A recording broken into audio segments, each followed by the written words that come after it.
दोस्तों, जब बात डेवलपमेंट, इनोवेशन और सर्विस की आती है तो जापान ने सबके छक्के छुड़ा दिए हैं। जब कोई जापान जाता है तो वहाँ मौजूद चीज़ों को देखकर हैरान हो जाता है, फिर चाहे वो कितनी भी डेवलप्ड कंट्री से क्यों ना आया हो। तो सोचिए हमारे और आपके लिए यहाँ की इनोवेटिव टेक्नोलॉजी की चीज़ें कितनी ज़्यादा रोमांचक होंगी। तो दोस्तों तैयार हो जाइए, क्योंकि आज जो चीज़ें हम आपको दिखाने वाले हैं उसने आपके होश ना उड़ा दिए तो कहिएगा। Shoes design like a bullet train. अब इस बात में कोई दो राय नहीं है कि जापान को बुलेट ट्रेन की वजह से काफ़ी पॉपुलैरिटी मिली है। ऐसे में यहाँ की बुलेट ट्रेन 198 मील प्रति घंटे की रफ्तार से चलती है। स्पीड के अलावा भी इस बुलेट ट्रेन को इनके कंफर्ट और सेफ्टी की वजह से जाना जाता है। ऐसे में दोस्तों, जापान में आपको सिर्फ बुलेट ट्रेन ही अलग तरीके से नहीं मिलेंगी, बल्कि यहाँ पर जूते भी बुलेट ट्रेन की तरह डिज़ाइन किए जाते हैं। बस अब हमें ये नहीं पता कि ये आपको 198 मील प्रति घंटे की रफ्तार से चलने में मदद करेंगे या नहीं। Rice paddy art. दोस्तों, हर साल जापान के इनाकादाते गांव में चावल के खेत में अलग अलग तरह की आर्ट बनाई जाती है। जैसा कि आप खुद ही देख रहे हैं कि ज़मीन पर इस तरह की नायाब ड्राइंग अपने आप में बहुत शानदार लगती है, जो कि यहाँ पर 1993 से स्टार्ट हुई, जहाँ लोग इस ड्राइंग के ज़रिए अपने इकोनॉमिकल कंडीशन को बेहतर बनाने की कोशिश करते हैं, और इसमें वो सफल भी होते हैं, क्योंकि हज़ारों लाखों की संख्या में हर साल लोग यहाँ पर इस अनोखे आर्ट फॉर्म को देखने आते हैं। ये लोग हर साल अलग अलग थीम पर इस आर्ट को प्रेजेंट करते हैं। Black fries. हम में से ज़्यादातर लोगों को हमारे फ्राइज़ क्रिस्पी और टेस्टी चाहिए होते हैं, लेकिन क्या कभी आप लोगों ने ब्लैक फ्राइज़ के बारे में सुना है? अगर नहीं सुना तो कोई बात नहीं, क्योंकि जापान है ही ऐसा देश जहां होने वाली चीज़ों के बारे में आपने सुना ही नहीं होगा, लेकिन वहां लोग इसे ट्रेंड कर रहे हैं, क्योंकि यहाँ पर ब्लैक पटेटो से बने ये ब्लैक फ्राइज़ जापान में बहुत ज़्यादा पसंद किए जाते हैं। Park and lock umbrella. Japan में आप केवल अपनी साइकिल लॉक करके ही बिंदास नहीं घूम सकते, बल्कि आप अपना अम्ब्रेला भी लॉक कर सकते हैं, जिसकी मदद से आप कहीं पर भी ऑफिस, बिल्डिंग या स्टोर के बाहर अपना अम्ब्रेला छोड़कर बेफिक्र बिंदास रह सकते हैं। Portable esterase. जापान में काफ़ी भारी मात्रा में लोग स्मोकिंग करते हैं। हालांकि आदत बिल्कुल भी सही नहीं है, लेकिन इनकी एक आदत वाकई में बहुत अच्छी है, और वो ये कि इन्हें पता है कि अपनी स्मोकिंग से किसी को नुकसान नहीं पहुंचाना है, और इसी वजह से जापान में एस्ट्रे का इस्तेमाल ज़्यादा से ज़्यादा किया जाता है। ऐसे में यहाँ पर बहुत ही पोर्टेबल एस्ट्रे आते हैं, जिन्हें आप अपने पॉकेट में भी डाल सकते हैं और की चेन की तरह इस्तेमाल भी कर सकते हैं। The most organised luggage pickup. अब ये बात तो आप सभी अच्छे से जानते हैं कि जब भी आप हवाई यात्रा करते हैं तो आपके लगेज को यूं ही इधर उधर फेंकते हुए लाया जाता है, लेकिन अगर आप जापान में यात्रा करेंगे तो आपका लगेज ठीक वैसा ही दिखेगा जैसा घर पर आपकी मम्मी आपके सामान को संभाल कर रखती है, क्योंकि यहाँ पर एक एक लगेज का अलग से ध्यान रखा जाता है ताकि किसी को भी कोई परेशानी ना हो, और जापान एयरपोर्ट इन्हीं वजहों से काफ़ी ज़्यादा सुर्खियों में बना रहता है। Super toilet. आप घर के टॉयलेट की तो बात ही छोड़ दीजिए, लेकिन जब कभी भी हमें पब्लिक टॉयलेट का इस्तेमाल करना पड़ता है तो हमारी हालत ख़राब हो जाती है। लेकिन जापान में आपको ऐसी किसी भी सिचुएशन का सामना नहीं करना पड़ेगा, क्योंकि वहाँ पर जो टॉयलेट बनाए जाते हैं वो बहुत ही हाई टेक्नोलॉजी के होते हैं। यहाँ तक कि जो नॉर्मल टॉयलेट भी होते हैं वो भी हीटेड सीट वाले होते हैं। ऐसे में अगर एडवांस टेक्नोलॉजी के टॉयलेट की बात की जाए तो वहाँ पर आपको ऐसे टॉयलेट देखने को मिलेंगे जिनमें तरह तरह के मोड लगे हों, जिसकी मदद से आप बैकग्राउंड से लेकर रिफ्रेशमेंट और ऑटो फ्लश की सुविधा पा सकते हैं। पर ये सब चीज़ें यहाँ पर अभी से नहीं है, बल्कि 30 साल से भी ज़्यादा समय से जापान इस तरह के टॉयलेट इस्तेमाल कर रहा है, जो कि अपने आप में ही बहुत बड़ी बात है। The country of vending machine.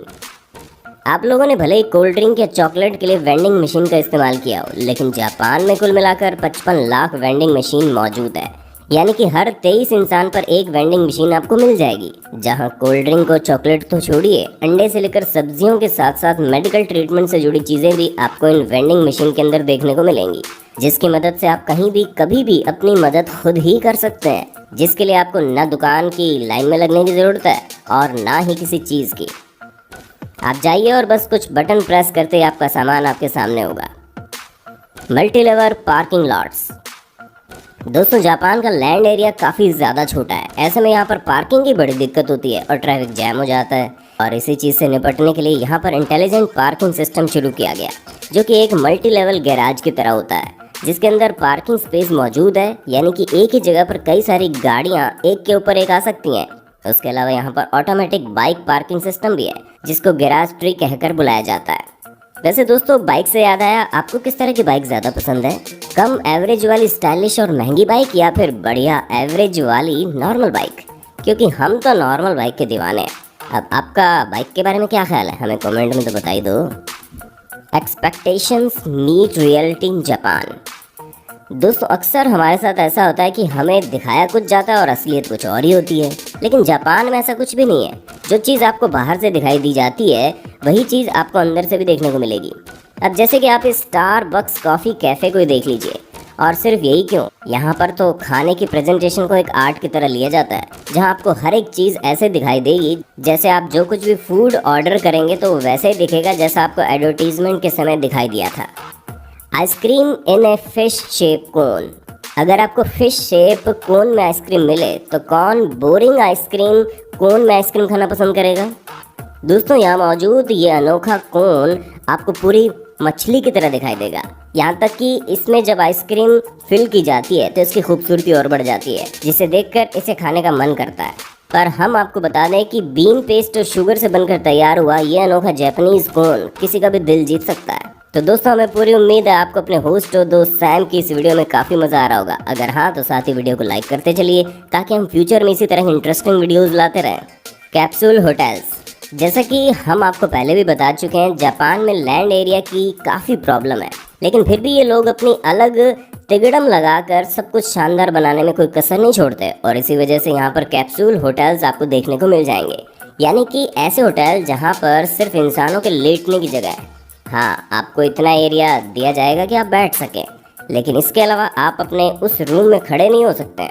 कुछ लोगों को ये अनकंफर्टेबल लगेगा, लेकिन जापान में तरीका काफ़ी ज़्यादा ट्रेंड करता है, जहाँ पर लोग आराम करने के लिए इन कैप्सूल होटल्स का इस्तेमाल करते हैं, जो कि काफ़ी ज़्यादा कंफर्टेबल और रिलैक्सिंग होते हैं। Unattended produce stand. दोस्तों, हमारे भारत में दुकानदार के बैठे रहने के बावजूद चीज़ें चोरी हो जाती है, लेकिन जापान में प्रोड्यूस आइटम्स को ऐसे ही छोड़ दिया जाता है, और जिस किसी को भी इन सामान को लेना होता है वो अपना सामान उठाकर उसके रेट के हिसाब से पैसे जार में छोड़ देता है, जिससे न सिर्फ लोगों की ईमानदारी बढ़ती है और उससे फूड वेस्ट में भी बचत हो जाती है। Smart bra. दोस्तों, हम सभी के पास smartphone, smart watch, smart car जैसी चीज़ें आ गई है, लेकिन कुछ चीज़ें और भी स्मार्ट होना बाकी है, और इसी वजह से जापान में स्मार्ट ब्रा हम सभी के सामने पेश की गई है, जहाँ ये ब्रा तभी खुलेगी जब इसे रियलाइज़ होगा कि जिस महिला ने इसे पहना है वो इसे खोलना चाहती है, यानी कि किसी भी ज़ोर ज़बरदस्ती से इसे खोला नहीं जा सकता, जो कि सेफ्टी के साथ साथ लव टेस्टिंग का भी काम करती है। Braille on beer cans. दोस्तों, जापान में बियर केन के ऊपर ब्रेले फिट किया जाता है। ऐसा इसलिए नहीं क्योंकि जापान के गवर्नमेंट ने ऐसा कोई नियम लगा दिया है, बल्कि ऐसा इसलिए किया जाता है ताकि ब्लाइंड लोग बियर और सोडा में डिफरेंस कर सके। तो दोस्तों, इस बात पर तो वाकई जापान की दाद देनी बनती है, जो हर तरह के लोगों के बारे में सोचता है। Glow in the dark tattoos. Tattoo का ट्रेंड तो आजकल बहुत है, इसमें कोई दो राय नहीं है, लेकिन जापान इससे भी 10 हाथ आगे है, जहाँ पर ऐसे टैटूज बनाए जाते हैं जो अंधेरे में चमके, या फिर यूवी टैटू भी आप यहाँ पर बनवा सकते हैं, जो कि यूवी रेज के पड़ने पर अलग अलग तरह से चमकना शुरू कर देते हैं।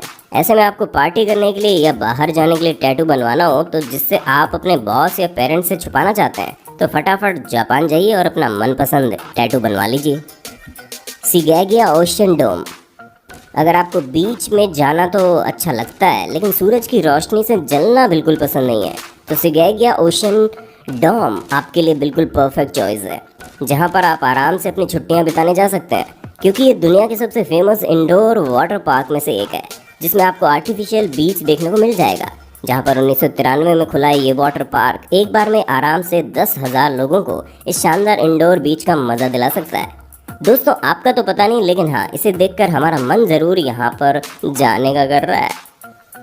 Hello kitty melon. जापान को हर चीज़ अलग तरीके से करने की आदत है, जहां आपको दुनिया भर में वाटर मेलन गोल आकार में देखने को मिल जाएंगे, वहीं जापान में क्यूब और पिरामिड शेप में मौजूद है। यहाँ तक कि ह्यूमन माउथ के शेप का मेलन भी आपको यहाँ देखने को मिल जाएगा। लेकिन जो सबसे लेटेस्ट है वो है हेलो किटी मेलन, जिसके पर पीस की कीमत $69 है।